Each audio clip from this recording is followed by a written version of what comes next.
నమస్తే. ప్రస్తుతం మనతో పాటు బీఆర్ఎస్ నాయకులు కరాటే రాజు గారు ఉన్నారు. మాట్లాడమన్నా చెప్పండి. కాంగ్రెస్ ప్రభుత్వం ప్రతిసారి చెప్తూ వస్తుంది లక్షల కోట్ల స్కామ్ జరిగింది, స్కామ్ వల్లనే ఈ డబ్బులు లేకపోవడం వల్ల ప్రజల చెరువులో పథకాలు తీసుకెళ్లలేకపోతా ఉన్నాం అని చెప్పి ప్రతిసారి చెప్తూ వస్తుంది. నిజంగా స్కామ్ జరిగిందంటే ఏం చెప్తారు? దయ్యాలు వేదాలు చెల్లించడం అంటే, స్కాముల గురించి కాంగ్రెస్ పార్టీ మాట్లాడడం అంటే, ఈ తెలంగాణ రాష్ట్రంలో ముఖ్యమంత్రి బ్యాగులు మోసి అడ్డంగా దొరికినటువంటి దొంగ ఎవరైతే రేవంత్ రెడ్డి గారు ఉన్నారో ఆయన మాట్లాడటం హాస్యాస్పదం. ఎందుకంటే ఈ భారతదేశంలో అత్యధిక స్కాములు చేసింది, ఈ భారతదేశంలో కాంగ్రెస్ పార్టీలో పోయినటువంటి నాయకులు ఎంతమంది అయితే జైలుకు పోయిర్రు, ఎన్ని స్కాములు భూమి నుంచి ఆకాశం వరకు, ఏ నుంచి జెడ్ వరకు, ఏ నుంచి ఆదర్శ్ నుంచి బోఫర్స్ నుంచి కోల్ నుంచి, అంటే ఏబిసిడీలు ఎన్ని ఏవైతే ఉన్నాయో ఏబిసిడీల నుంచి ఏ నుంచి జెడ్ వరకు స్కాములు చేసినటువంటి చరిత్ర ఈ కాంగ్రెస్ పార్టీది. ఈ కాంగ్రెస్ పార్టీ ఈ స్కాముల గురించి మాట్లాడేది. తెలంగాణ రాష్ట్రంలో గత 10 సంవత్సరాలలో కేసీఆర్ గారు ముఖ్యమంత్రిగా ఉన్నప్పుడు తెలంగాణ రాష్ట్ర తలసరి ఆదాయం ఎంత, తెలంగాణ రాష్ట్రం జీడిపి ఎంత, మరి ఎందుకు నువ్వు సన్నాసివి తెలంగాణ రాష్ట్రంలో తలసరి ఆదాయం ఎందుకు పెంచలేకపోతున్నావు, ఈ సంవత్సరాల కాలంలో ఎందుకు జీడిపి పెంచలేకపోతున్నావు, తెలంగాణ రాష్ట్ర ఆదాయం ఎందుకు పెంచలేకపోతున్నావు, జీతాలు కూడా లేవన్నావు, భూములు అమ్మమన్నావు, ఏమి చేయనని చెప్పేసి తెలంగాణ రాష్ట్రాన్ని భూములు తాకట్టు పెట్టి ఉన్న ఆస్తులు అమ్మేసి ఈ రోజు తెలంగాణ రాష్ట్రంలో జీతాలు ఇవ్వలేని పరిస్థితి తీసుకొచ్చినావు. నువ్వు అవినీతి గురించి మాట్లాడేది మిస్టర్ రేవంత్ రెడ్డి. రేవంత్ రెడ్డి అంటేనే బ్రోకరిజం, రేవంత్ రెడ్డి అంటేనే దొంగతనం, రేవంత్ రెడ్డి అంటేనే గజ దొంగ. రేవంత్ రెడ్డి కమిషన్ల గురించి మాట్లాడడం అనేది చాలా విడ్డూరం. తెలంగాణలో కేసీఆర్ పాలన తెల్ల కాగితం లాంటిది. తెలంగాణలో కేసీఆర్ పాలన తెలంగాణ ఆత్మగౌరవం పెరిగే విధంగా, రైతుల యొక్క ఆత్మగౌరవం పెరిగే విధంగా, రైతులు సస్యశామలు పాడుబడినటువంటి భీములు తెలంగాణ ఉద్యమంలో మేము అన్నాం. పల్లె పల్లె నా పల్లేరులు మొలిసే పాలమూరులోనా నా తెలంగాణలోనా అని చెప్పేసి ప్రతి ఊర్లలో పల్లేరులు మొలిసిన పాడు భూములు ఉండే, బీడు భూములు ఉండే. ఏవైతే మాగాణి చేసినటువంటి భూములు కాళేశ్వరం ద్వారా రన్నింగ్ ప్రాజెక్టులు ఏవైతే ఉన్నాయో ఆ రోజు ఆన్గోయింగ్ ప్రాజెక్టులు రన్నింగ్ ప్రాజెక్టులు చేసినటువంటి చరిత్ర కేసీఆర్ గారిది. కావాలని చెప్పేసి కక్ష సాధింపు, ఓటుకు నోటు దొంగ, ఓటు కేసులో నేను కూడా జైలుకు పోయినా కాబట్టి ఏదో రకంగా ప్రతిపక్షంలో ఉన్నటువంటి పార్టీని, లేకపోతే కేసీఆర్ కుటుంబంలో ఉన్నటువంటి వ్యక్తులను, లేకపోతే కేటీఆర్ గారును హరీష్ రావు గారును కేసీఆర్ గారును ఏదో రకంగా కావాలని ఇబ్బంది పెట్టాలని మభ్య చేసి కుట్రలు చేయడమే ఈ యొక్క కాళేశ్వరం కమిషన్. కాళేశ్వరం కమిషన్ లో ఎలాంటివి ఏమీ లేదు, ఎక్కడ అవినీతి లేదు.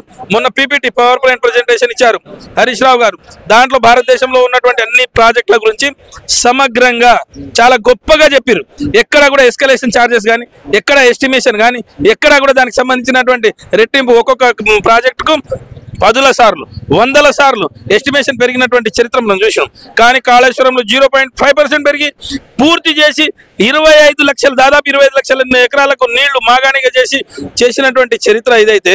కావాలని చెప్పేసి కేసీఆర్ గారు చేసినటువంటి పాలనలో ఎక్కడ తప్పులు లేవు కాబట్టి ఏదో ఒక కమిషన్ ఇవ్వాలని చెప్పేసి ప్రజలను వాళ్ళు ఇచ్చినటువంటి హామీలు 6 హామీలు ఏవైతే ఉన్నాయో ఆ హామీలు ఎగ్గొట్టడానికి రోజుకొక దొంగ నాటకం ఆడి ప్రజల యొక్క అటెన్షన్ ని డైవర్షన్ చేయడానికి ఆడుతున్నటువంటి డ్రామానే తప్ప తెలంగాణ ప్రజలకు మళ్ళీ ఇంకొకసారి తెలంగాణ ప్రజల వరప్రదాయమైనటువంటి కాళేశ్వరం గురించి ఈ రోజు మా హరీష్ రావు గారు ఖచ్చితంగా జస్టిస్ పీసీ ఘోష్ దగ్గర క్లుప్తంగా ఏ రకంగా తెలంగాణ ప్రజలకు కాళేశ్వరం వరప్రదాయన అయిందో, తెలంగాణ బీడు భూములు ఏ రకంగా అయితే పాడు భూములు బీడు భూములు ఏ రకంగా మాగాణిగా అయినాయో, ఏ రకంగా ఈరోజు ఆహార ధాన్యరాశులు రోడ్లపైన పోసుకొని భారతదేశానికి ధాన్యాన్ని అందిస్తున్నటువంటి తెలంగాణ రాష్ట్రం ఏ రకంగా ముందు పోతే ఖచ్చితంగా ఏదైతే కాళేశ్వరం ప్రాజెక్టు మేడిగడ్డలో కుంగిందని చెప్పి చాలా సార్లు ప్రభుత్వం చెప్తూ వస్తుంది. మరి నిన్న రేవంత్ రెడ్డి ఓపెన్ చేసిన గంధమల్ల ప్రాజెక్టు మరి వాటర్ ఎక్కడి నుంచి వస్తున్నారు?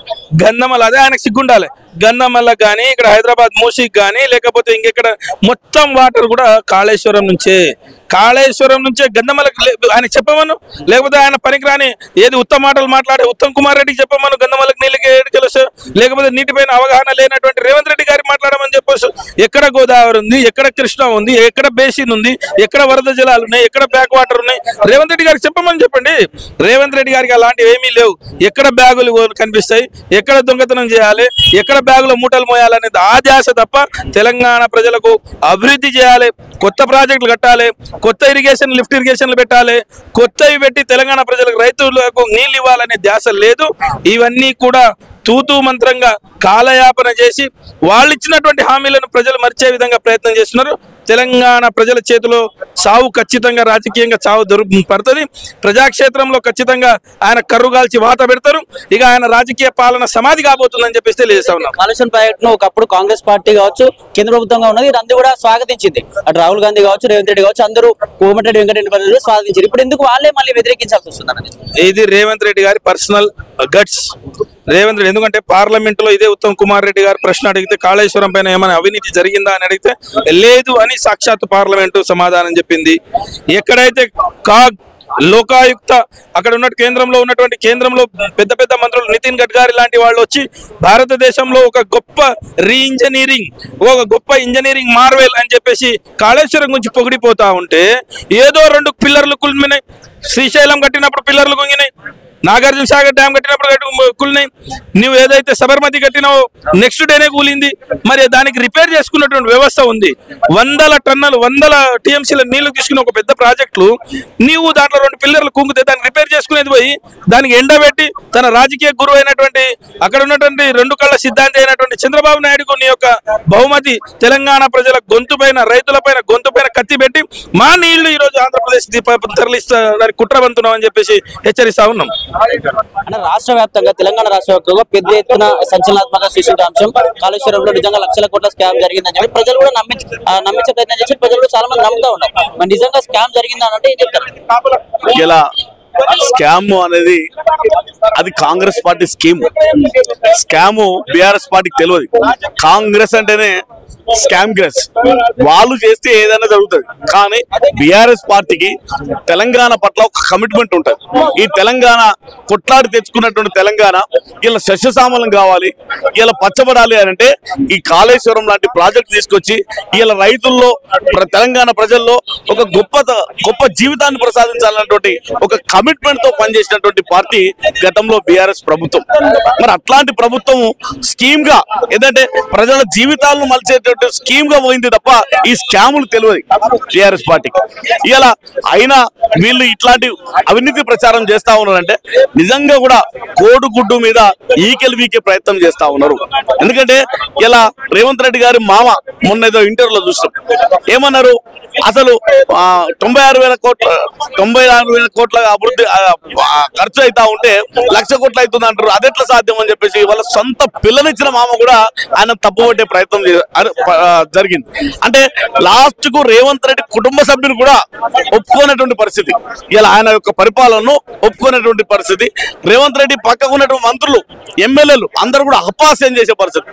ఆయన అప్పుడు తను డిఫెన్స్ లోకి వెళ్ళిపోయి నా పరిపాలన పట్ల ప్రజల్లో తప్పుడు వార్త వెళ్తున్నది, నేను అసమర్థులుగా కీర్తింపబడతా ఉన్నా, ఇది ఎట్లనే చేసి నా వైపు నుంచి మలచాలనేటువంటి దురుద్దేశంతో ఇట్లాంటి కమిషన్లు తీసుకొచ్చి బీఆర్ఎస్ పార్టీ పైన అవినీతి మరకలు అంటించి ఇలా ప్రజలను తప్పుదోవ పట్టించే ప్రయత్నం చేస్తా ఉన్నాడు.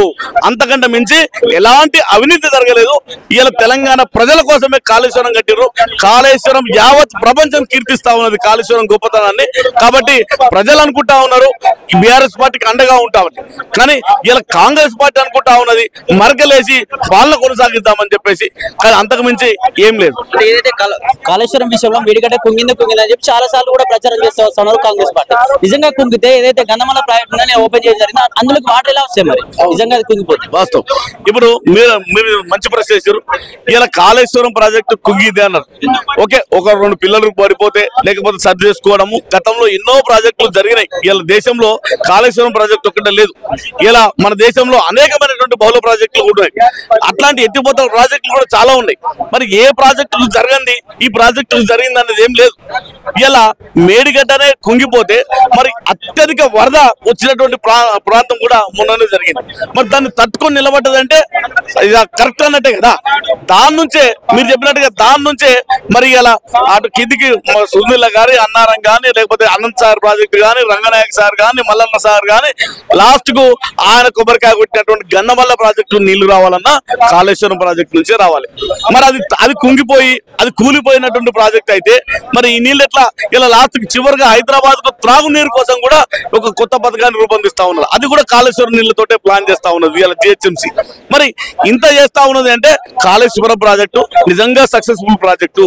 కేవలము వాళ్ళ రాజకీయ పబ్బం గడుపుకోవడం కోసము, వాళ్ళ రాజకీయ తెలంగాణ పరిపాలన అసమర్థత వాళ్ళు కప్పిపుచ్చుకోవడం కోసం మాత్రమే ఇట్లాంటి ప్రయత్నం చేస్తా ఉన్నారు. చిల్లర మల్లర ప్రయత్నం చేస్తా ఉన్నారని యావత్ తెలంగాణ ప్రజలు భావిస్తా ఉన్నారు. అయితే లక్షల కోట్ల స్కామ్ చేసింది కలకత్తా ప్రభుత్వం, మొత్తం ఇందులో స్కామ్ లో లక్షల కోట్లు మింగేసింది. అందుకే మేము డబ్బులు లేక పథకాలు ఇవ్వలేకపోతున్నాం అని చెప్పేసి రేవంత్ రెడ్డి కావచ్చు కాంగ్రెస్ పార్టీ నాయకులు చెప్తా ఉన్నారు. మరి వాళ్ళకి ఇలా లక్షల కోట్లు కాదు, ఖర్చు అయింది 1000 కోట్లు అయితే లక్షల కోట్ల అవినీతి ఎట్లా జరుగుతుంది? ఖర్చు అయిందే 1000 కోట్లు కదా, లక్షల కోట్ల అనే మాట ఎక్కడి? కేవలం అంటే వాళ్ళ మాటల్లో కూడా పసలేదు. అదే చెప్తున్నాను. ఇలా తెలంగాణ ప్రజలే కాదు, ఇలా నిజంగా కూడా ఒక సామెత, ఒక జోకర్ ను చూసినట్టుగా పరిస్థితి కనిపిస్తా ఉన్నది. ఆయన చూస్తా ఉంటే, ఆయన మాటల తీరు చూస్తా ఉంటే నిజంగా కూడా ఇది దురదృష్టకరమైనటువంటి సంఘటన. నిజంగా కాళేశ్వరంలో లక్షల కోట్ల స్కామ్ జరిగిందని చెప్పి పెద్ద ఎత్తున కూడా ప్రచారం చేస్తూ వస్తా ఉంది రేవంత్ రెడ్డి ప్రభుత్వం కావచ్చు, కాంగ్రెస్ లో ఉన్నటువంటి పార్టీ నాయకులందరూ కావచ్చు. నిజంగా దానికి సంబంధించి విచారణ కూడా మొన్న ఈటెలో వచ్చిండు, ఈటెలో కూడా అయిపోయింది. దీనికి సంబంధించి ఈ రోజు హర్ష కూడా వచ్చింది. అసలు ఎటువంటి విషయాలపైన మాట్లాడే అవకాశం ఉంది? నిజంగా ఇందులో ఇంత కోట్ల లక్ష్యం జరిగిందని చెప్పేసి ఏం చెప్తాను. అయితే ఇప్పుడున్న కాంగ్రెస్ ప్రభుత్వం వాళ్ళు చేసినటువంటి వాళ్ళ ఇచ్చినటువంటి హామీలను పక్కన పెట్టి ఇవాళ ఎదుటి మన ప్రతిపక్ష పార్టీ మీద బురద వెళ్ళడానికి ఆనాడు తెలంగాణ రాష్ట్రంలో మరి నిధులు నియామకము అనే ఒక గోల్ తోటి తెలంగాణ రాష్ట్రంలో చేసుకున్నటువంటి ప్రాజెక్టే మన కాళేశ్వరం ప్రాజెక్టు. ఇవాళ కాళేశ్వరం ప్రాజెక్టులో తెలంగాణ రైతులు ఎంతమంది లబ్ధి పొందినారు, తెలంగాణ రైతాంగం ఎంత సస్యశ్యామలంగా మారిందనేది ఇవాళ ప్రతి తెలంగాణ ఒక దేశానికి ఆదర్శంగా ఇవాళ తెలుసు. ఇవాళ వాళ్ళు కలబొల్లి మాటలు చెప్పి ఒక్కటి మీరు ఇవాళ అంటున్నారు, మీరు ఇప్పుడు ఒక టన్నెల్ కాళేశ్వరం ప్రాజెక్టు మొత్తం బూటకము, కాళేశ్వరం ప్రాజెక్టు మొత్తం కుంగిపోయింది, కూలిపోయింది అని ఇలా మీరు మాట్లాడుతూ ఉన్నారు. గత ప్రభుత్వంలో కూడా మరి ఇప్పుడు శ్రీశైలం ప్రాజెక్టు కావచ్చు, గత ప్రభుత్వాలు కూడా చూసినాయి. ఏదో ఒక దగ్గర కొంచెం రిపేర్లు వస్తే వాళ్ళు చేసుకొని ఇవాళ ఆ ప్రాజెక్టులను నిర్మించలేదా? ఇవాళ వీళ్ళు ఏదైనా సరే వాళ్ళ నిధులు మళ్ళా ఎక్కడైతే అడుగుతారని కళ్ళబొల్లి మాటలు చెప్పి ఇవాళ వాళ్ళ పబ్బం గడుపుకోవడం కోసం ప్రజలకు ఇచ్చినటువంటి హామీలను మర్చిపోయి ఇవాళ తెలంగాణ రాష్ట్రంలో హరీష్ రావు కేసీఆర్ గారి పైన కానీ హరీష్ అన్న పైన కానీ వాళ్ళు లేనిపోని బూట మాటలు మాట్లాడుతూ ఉన్నారు. అవన్నీ ఒక కోడిగుడ్డు పైన ఈగలు పీకడం ఎంత నిజమో ఇవాళ హరీష్ అన్న పైన కూడా ఇవాళ అలాంటి మరి తప్పుడు ప్రచారాలు చేయడం కూడా అంతే నిజమని ఇవాళ మేము తెలంగాణ రాష్ట్రం తరఫున మేము ఇవాళ ప్రజల తరఫున మేము మీకు హెచ్చరిస్తా ఉన్నాం. రానున్న రోజుల దగ్గరలోనే ఇవాళ మీకు కాంగ్రెస్ ప్రభుత్వంలో మీరు ఇస్తామన్న హామీలు నెరవేర్చలేదు కాబట్టి అతి త్వరలోనే ప్రజలు మీకు బుద్ధి చెప్పే రోజుల దగ్గర ఉంది. ఇవాళ మీకు ఎలాంటి అవకాశాలు లేవన్న ఉద్దేశంతో ఎదుటి వాళ్ళ పైన ఏదో ఉమ్మేస్తే ఆకాశం పైన ఉమ్మేస్తే మరి ఎవరిపైన పడతా అనుకోవడం తప్పు, అది మీ పైనే పడుతుంది. కాబట్టి మీరు ఇలా గమనించుకోవాల్సిన అవసరం ఉందని ఇలా కాంగ్రెస్ ప్రభుత్వానికి రేవంత్ కాళేశ్వరం విషయంలో మొదటిగా అంగీకరించింది కాంగ్రెస్ పార్టీ. ఇప్పుడున్నటువంటి మంత్రులందరూ కూడా ఇప్పుడు సాధించారు. ఇప్పుడు ఎందుకు మరి ఆ మంత్రులు కావచ్చు కాంగ్రెస్ పార్టీ ఎందుకు వ్యతిరేకిస్తా ఉంది కాళేశ్వరం అయితే ఇవాళ వాళ్ళు 100% మేము తెలంగాణ రాష్ట్రంలో వాళ్ళు చెప్పుకోదాడానికి ఏం లేదు కాబట్టి ఏదో ఒకటి ముందుకు తీసుకొస్తే ఇవాళ పబ్బం గడపొచ్చు. ఇవాళ తెలంగాణ రాష్ట్రంలో ఉన్నట్టు ప్రజల్ని మోసం చేసి వాళ్ళని ఇది ఆ రకంగా మాట్లాడడానికే తప్ప ఇవాళ వాళ్ళు వేరే రకంగా వాళ్ళ ప్రజలను మనం ఇవాళ తెలంగాణ రాష్ట్రంలో కాంగ్రెస్ ప్రభుత్వంలో ప్రజలకు ఇచ్చిన హామీలు నెరవేర్చి డెవలప్ చేద్దామన్న ఉద్దేశంతో చేస్తలేరు. వాళ్ళు కావాల్సింది ఏంటి? వాళ్ళకున్నటువంటి నిధులు, వాళ్ళకున్నటువంటి సంపాదన సంపాదించుకోవడానికి, వాళ్ళకున్నటువంటి కుటుంబ రాజకీయం చేసుకోవడానికి ఇలా కాంగ్రెస్ ప్రభుత్వం కళ్ళబొల్లి మాటలు చెప్పుకుంటూ ఇలా పబ్బం వెళ్ళదిస్తా ఉన్నారు. చాలా మంది తెలంగాణ రాష్ట్ర వ్యాప్తంగా కూడా ప్రజలు నమ్ముతా ఉన్నారు నిజంగానే కోట్ల స్కామ్ చేసిరు, ఇదంతా కలగకుండా కుటుంబమే తినింది ఈ డబ్బులు అంతా అని చెప్పి ప్రజలు కూడా చాలా మంది నమ్ముతా ఉన్నారు. మరి ప్రజలకు ఏం చెప్పాలనుకుంటారు మీరు బీఆర్ఎస్ పార్టీ తరఫున? అయితే ఇవాళ మేము ఒకటే చెప్తా ఉన్నాం, మీరు చెప్పి దానిలో మీ నిజం ఏదైనా ఉందంటే గతంలో స్కాములు చేసింది ఏదైనా ఉంటా అంటే మీరు స్కాములు చేసిండ్రు, ఓటుకు నోటు కేసులో మీరు స్కాములు చేసిండ్రు, మీరు అన్ని విధాలుగా ప్రజలను మోసం చేసి మీరు ఇవాళ మేము కేసీఆర్ ప్రభుత్వం 2000 ఇస్తుంది, మేము 4000 ఇస్తాము. కేసీఆర్ ప్రభుత్వం ₹1,00,000 రుణమాఫీ చేస్తుంది, మేము 2 లక్షలు చేస్తాము. కేసీఆర్ ప్రభుత్వం ఏది తక్కువ చేస్తే వాళ్ళకి అంతకంటే ఎక్కువ మేము చేస్తామని ఇవాళ ప్రజలను మభ్య పెట్టి ఇవాళ మీరు ప్రజలు ఏదైనా మమ్మల్ని అడుగుతారేమన్న ఉద్దేశంతో మీరు ఇలా తెలంగాణ ప్రభుత్వం మీద కేసీఆర్ పైన హరీష్ రావు పైన మీరు ఇలా నిందలు వేసి చేస్తా ఉన్నారు. మీరు గతంలో చేసినటువంటి ఏదైతే ఉందో ఇవాళ మేము ఒకటే చెప్తా ఉన్నాం, తెలంగాణ రాష్ట్రంలో ఇవాళ మీరు నష్టం చేయనటువంటి ఎవరికి నష్టం చేయలేదు, రైతులకు నష్టం చేయలేదా, ప్రజలకు నష్టం చేయలేదా, కార్మికులకు నష్టం చేయలేదా? ఇవాళ తెలంగాణ రాష్ట్రంలో చూసుకుంటే 1,50,000 పైన కార్మికులు ఉంటారు. కార్మికులకు ఇస్తానన్నారు మీరు, ప్రత్యేక లేబర్ బోర్డు నియమిస్తానన్నారు. కార్మికులకు ఆటో కార్మికులకు సంవత్సరానికి 12,000 రూపాయలు, ఆటో పోయేది 12,000 రూపాయలు ఆటో వృత్తి ఇస్తానన్నారు. ఇప్పటికీ తెలంగాణ రాష్ట్రంలో ఎంతో మంది మన రైతులు మరణించిన, కార్మికులు మరణించిన పట్టించుకొని ప్రభుత్వం ఏదైనా ఉందంటే ముఖ్యమంత్రి రేవంత్ రెడ్డి గారు, కాంగ్రెస్ ప్రభుత్వం. ఇవాళ ఈ తెలంగాణ రాష్ట్రంలో ఒకటే నియమిస్తా ఉన్నాం.